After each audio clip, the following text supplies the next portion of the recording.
Hello everyone, it's Crochet by Beb. Welcome back to my channel. If you are new to my channel, please don't forget to subscribe and hit the notification bell so you will be updated every time I have a new video. In this video, I'm going to show you how to make or how to crochet braided stitch. And this is easy. And you can use it for blankets or pot holders or in your scarves projects. I am going to use two different color here, and this is cotton yarn, but you can use it one color or any kind of yarn you're going to use. It is all okay. And I'm going to use a 4.5 millimeter hook, pair of scissors, and yarn needle. So let's start. First, we're going to make a slip knot.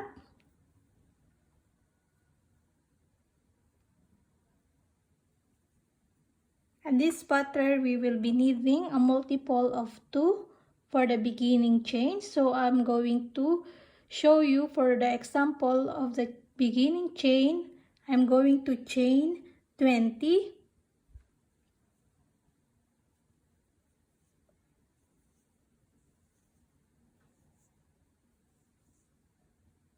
For row 1, we're going to start double crochet, pip chain from the hook. So we're going to start here 1, 2, 3, 4, 5.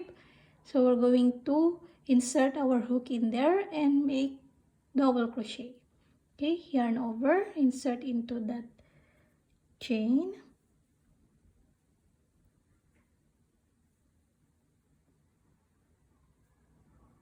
And make double crochet. Okay, then chain 1. And now we're going to make a pop stitch here into the chain before the double crochet. Okay, so yarn over, insert into that chain, grab a yarn, pull a bit. So I'm going to make a pop stitch, or I'm going to make a yarn over 5 times to make my pop stitch. Okay, so it's up to you how many times you're going to make a yarn over and pull for your pop stitch. Okay, so I'm going to show you 5 times. So this is my first, and now I'm going to show you 4 more. So yarn over, insert into that same chain or stitch, grab a yarn. So this is 2, 3, 4, 5. Okay, and now I'm going to yarn over all that loops in my hook.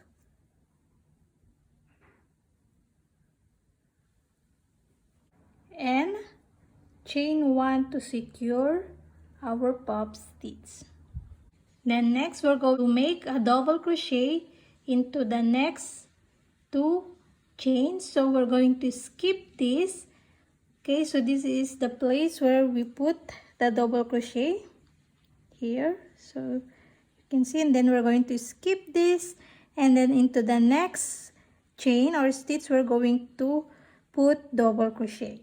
Okay, so yarn over, insert into that chain or stitch, and make our double crochet. Okay, then chain 1 again. So this we're going to repeat all into the remaining chain or stitch. Okay, so now we're going to go back again here into the skip 1 and make our pop stitch. Okay, so yarn over, insert into that skip chain, pull up a loop, and make our pop stitch. So this is 1,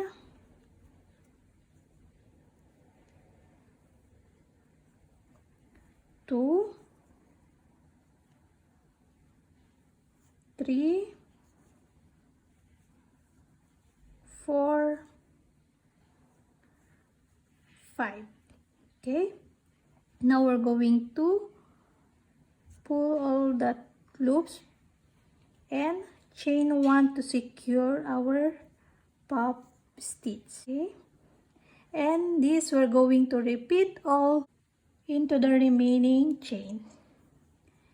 Okay, so we're going to skip one here and then double crochet again into the next stitch. Okay, so here you remember we put the double crochet, then we're going to skip this and double crochet there into the next stitch.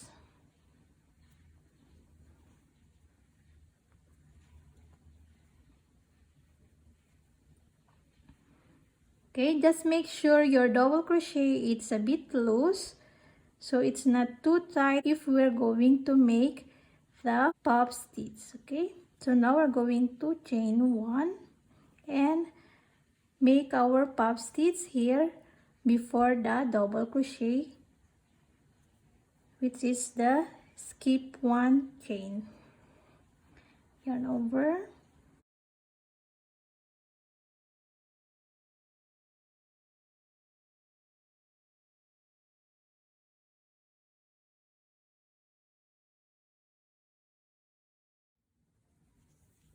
Okay, now here into the last stitch we have 1 chain left, so we're going to put double crochet there.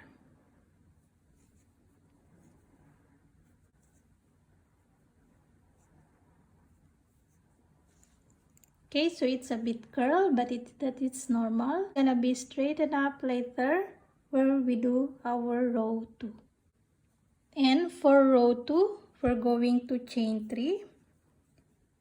So this chain 3 is double crochet. So we're going to turn our work. So row 2, this is the repeat pattern, the row 2. So chain 3. And here into the first space, here we're going to skip that, and here into the second space, which is this. So there is space here.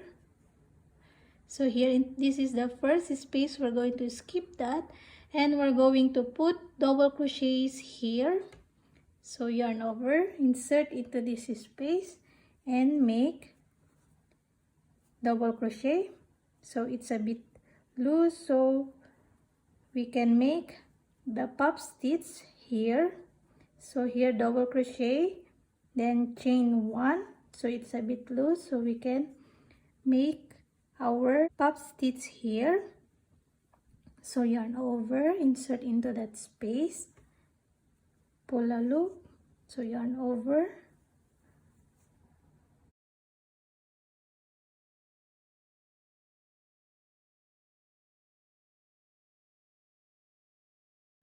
then yarn over for 1 to secure the pop stitch. Then here into the second space, again into the next space, we're going to put the double crochet.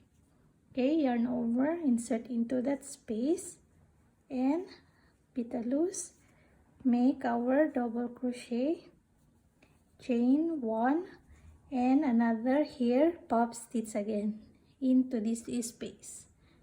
Okay, yarn over, insert into that space and make a pop stitch.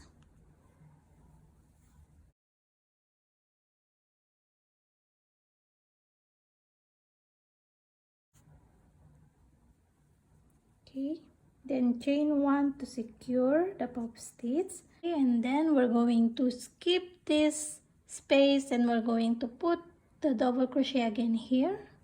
So yarn over, insert into that space and make double crochet, then chain 1, then here into the skip space we're going to make our pop stitch.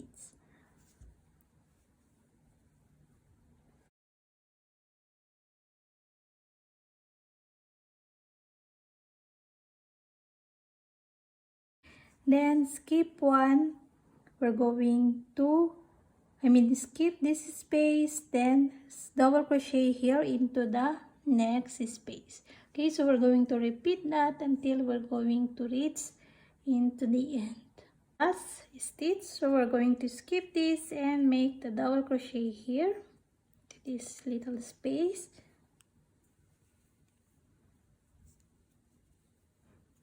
Chain 1 and make the pop stitch here.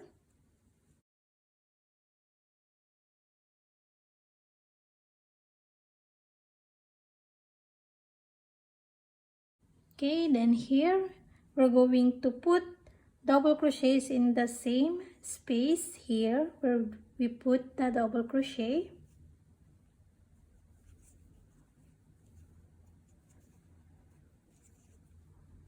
Okay, so this is now our pattern.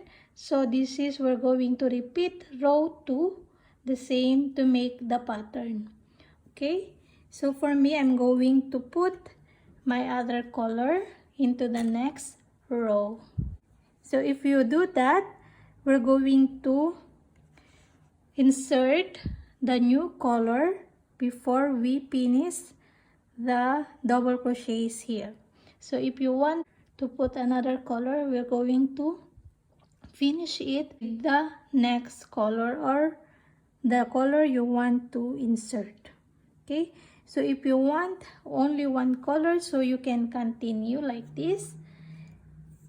We're going to chain 3, so it's the same pattern with row 2. Okay, then turn work, then we're going to skip this, then double crochet here, then continue the pattern. Okay, so if you want to change the color, so here this is the double crochet. Okay, we're gonna make the double crochet and finish here. So yarn over, insert into that space. Okay, then we're going to finish with our new yarn, or we're going to insert now the new yarn, and we're going to pull a bit tight in there. Okay, and now we're going to drop this, and I'm going to work with the new yarn. Okay, so we can tighten this later. Okay, now we're going to chain 3, continue with our new yarn and turn, work, then skip this and continue the double crochet here into the next space. So yarn over, insert into that space and make double crochet. So it's the same pattern with row 2. So chain 1 and make the pop stitch here into the skip space. So yarn over, insert into that space, make a pop stitch,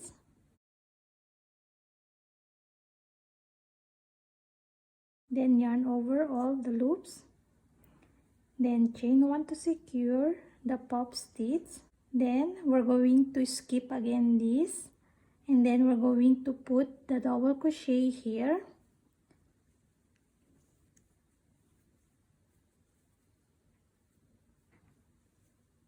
Then chain 1, then continue putting again the pop stitch here into the skip space.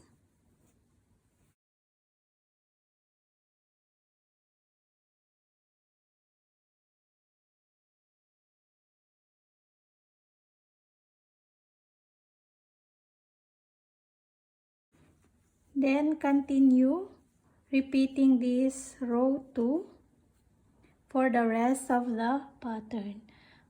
Okay, here, so I'm just want to show you here when you want to change the color. So if you are changing your color, so here the first color, so we're going to drop now the working color. Now we're going to get this color again and finish it to continue. Then we're going now to continue with this color by chaining again, then turn. Okay, so continue like this. It's gonna be look like this, but if you prefer to cut, you need to fasten up here, then cut your yarn here. Okay, so continue doing your rows, and I'm gonna see you back later. Rows. Here I keep repeating row 2, and now I have this. Okay, to end up your row, if you're already finished, we're going to chain 1 here and cut the yarn. And also here we're going to cut this and we're going to fasten up. Okay, so now we're gonna weave in those ends.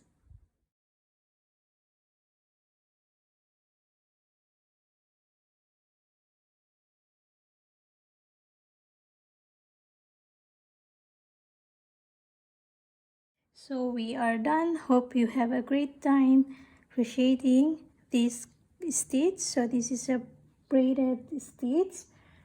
So if you like it, just comment down below, share and like, and don't forget to subscribe to my channel, and hope to see you again soon. So happy crochet everyone. Bye bye.